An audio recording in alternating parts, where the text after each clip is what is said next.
thanks, Erica. Again, thanks to the fans again tonight. Great crowd.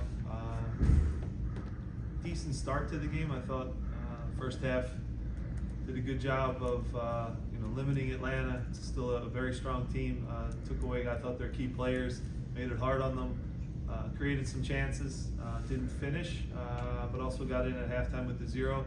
I thought came out well in the second half. Got our goal. And then from there, on their goal, we have like a half chance to, Leon gets a little bit of a foot on it. Jack maybe gets pulled out of the middle, which is never good for a center back, and then Jacob has to go and cover the near post, and we lose our mark at the back post. So hurts. Pushed the game after that and had some real chances to get the winner. But it was a night where, a lot of shots. Probably would like more of them on target for sure, but just couldn't get that second goal tonight. John? Thanks. Jim, there's been a lot of praise for you guys the last few weeks. Oh my God, they're the hot team. They're the team nobody wants to face. When something like this happens, and it's a dose of reality, perhaps. And even with all the injuries and all that, is this a moment where the standings tell what this team is now or not? Yeah, look, I think that we're at a point in the year where every team that's in and around that red line is very desperate, and Atlanta's one of those teams. We're one of those teams, so it's never going to be easy. So as great as the 5-1 in New York was, as great as the 4-0 at home was, this is going to be a game where you're going to get their absolute best, right?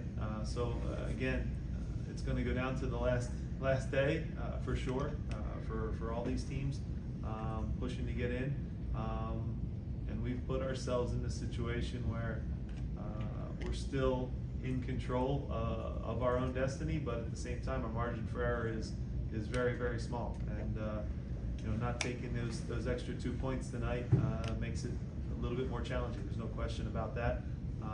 Still played some decent soccer for stretches, but at this stage no one remembers the amount of chances you create. They only care if it's 3 points, and tonight wasn't good enough. There are times when you look at it's bad luck in a way. They score 30 seconds after you make the 2 defensive substitutions. Yeah.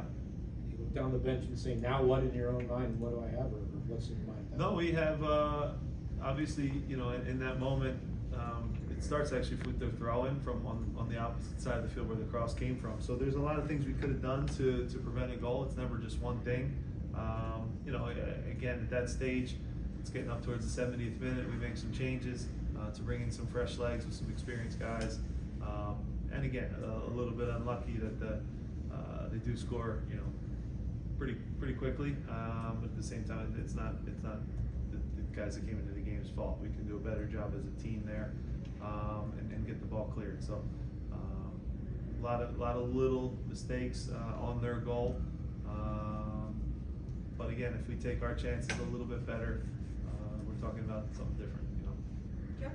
To the good, with 8 scores there, it looks like what you talked about the last 2 games with the front 3, looks like they sucked in all the defensive pressure, and Nate finds that space. Is that what you saw on that goal?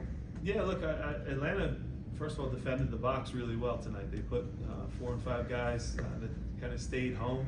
They weren't as aggressive going forward, so they had a lot of guys back, and that's, as you guys know, hard for us to break down. When we lead in possession, it's usually not a good thing, and we had a lot of possession tonight.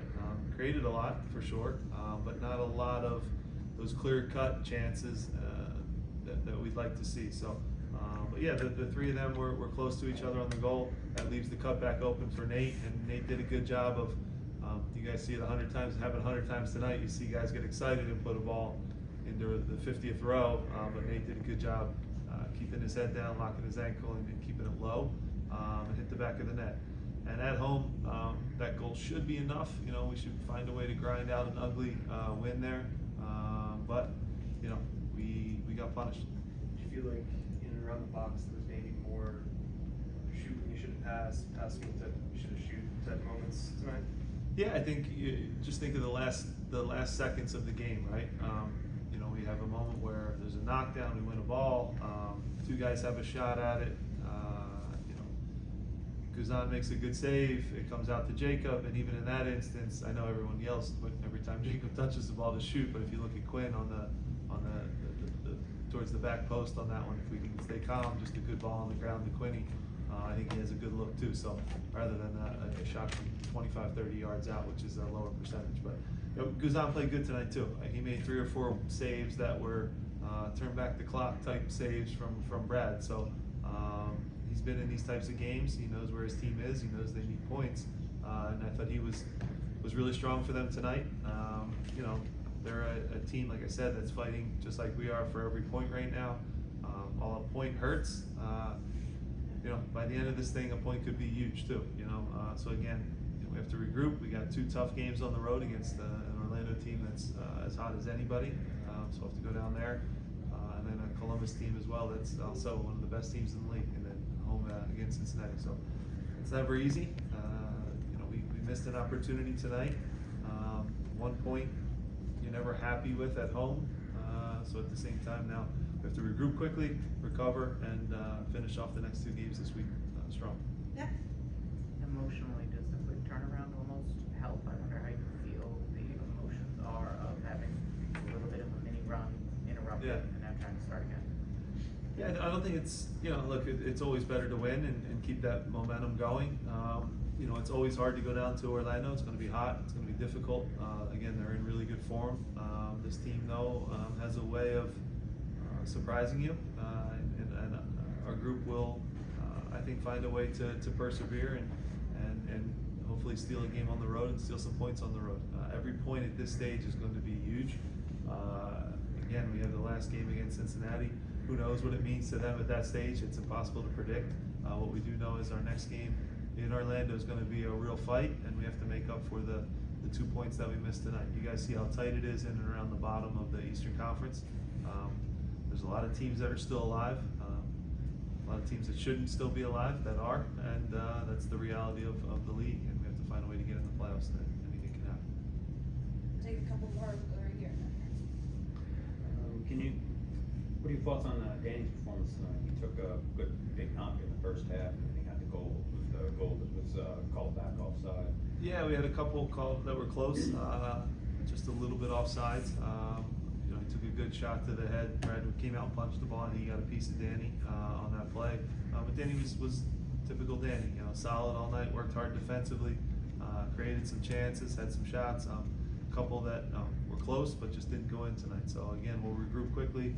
He's a guy that, you know, we're going to need down the stretch to make big plays for us like he always does, and I'm confident that he'll still do that. He's fine after the shot. Yeah, he's okay. Yeah, thanks. Jim, question for you. You mentioned about Atlanta stacking the box and all that. It looked like Atlanta knew where you guys would go with the ball tonight. Is that film work on you guys? And did you have any kind of adjustments to go along with that as like a plan B? Yeah, I think we floated too many crosses into the box, and we're not a team that, and first of all, crosses are actually, especially from the sidelines, are low percentage plays. So we want to try to get into the assist zone cross balls closer to the end line, inside the 18, so they're good hard cutbacks. That's usually a much higher percentage, much more dangerous play. I thought that we settled too much for just floated balls into the box, which those 2 center backs timed it very well. I think they won probably 15 to 20 head balls in the box on clearances. So again, doing a better job. I thought we did better in the second half, getting in dangerous areas and good hard cutbacks on the ground. Those are the ones that give defenders problems. Guzan was able to come out and catch too many. So yeah, we can clean up certainly and be a little sharper with our final pass. Thanks, Jim. Thank you.